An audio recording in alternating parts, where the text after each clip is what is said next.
नमस्कार दोस्तों, कैसे हो आप सब। आशा करती हूँ आप लोग ठीक होंगे। तो आज सुनाएंगे दीदी के साथ राम जन्म सोहर गीत। सुनिएगा और बताइएगा कैसा लगा। ये राम जन्म सोहर गीत है, तो दीदी का सपोर्ट सभी लोग कीजिए। इंद्रावती यादव अवधि लोकगीत, दीदी के चैनल का सपोर्ट करें। तो सर्च में आता है दीदी का चैनल। वॉच टाइम थोड़ा कम है तो आप लोग वॉच करेंगे, दीदी का हो जाएगा। आप सभी तो सभी का निकाल दे रहे हैं, जिसको चाहते हैं उसको ऊपर उठा देते हैं। तो आप ही हम लोगों के भगवान हैं। तो दोस्तों सुनाते हैं आप सभी को ये प्यारा सा राम जन्म सोहर गीत।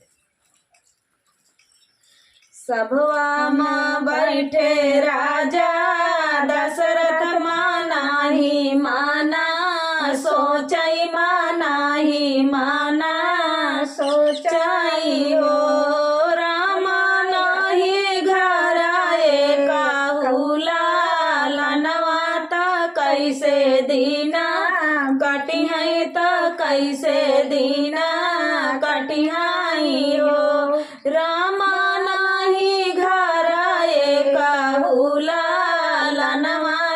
कैसे दीना कटिहाई त कैसे दीना कटिहाई हो। अवधपुरी ऐसी नगरी तऊचिया टरिया तऊचिया टरियाई हो रामला गए महल आंधी यार ताए काही बालक बिना ये काही और लबीना हो रामला गई महला आंधी यार ताए काही बालक बिना ये काही लालन बिना हो। सभवा से उठाई राजा दशरथ जंगल वही बीचे पहुँचई जंगल वही बीचे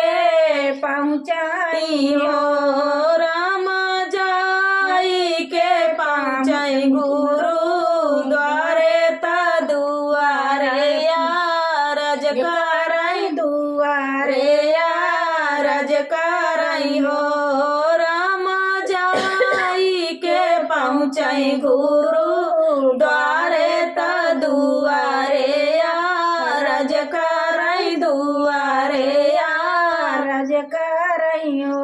रनिया मैती नहीं बियाहले ताए बाला का नाही देखे बाला का नाही पाए नी हो गुरुवर आई से न जाता न बताव बाधैया घरे बाजई बाधैया घरे बाजाई हो गुरुवर आई से न जाता न बताव बाधैया घरे बाजई बाधैया घरे बाजाई हो।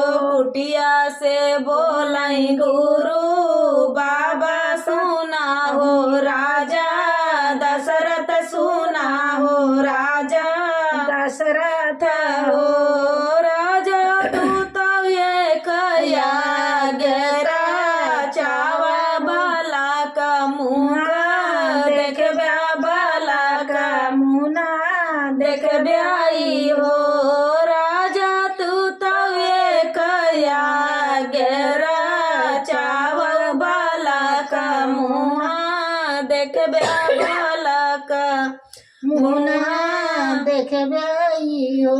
हाथिया घोड़ा संकल्पता देत्या गुरु दाना त देत्या गुरु दानाई हो राजा विप्र ने माती के खियावा बधैया घरे बजियाई बधैया घरे बजिहाई हो राजा विप्र ने माती के खियावा बधैया घरे बजिहाई बधैया घरे बजिहाई तो दोस्तों ये प्यारा सा सोहर गीत आप सभी को कैसा लगा कमेंट में बताना दोस्तों। मिलते हैं नेक्स्ट वीडियो में, तब तक के लिए नमस्कार।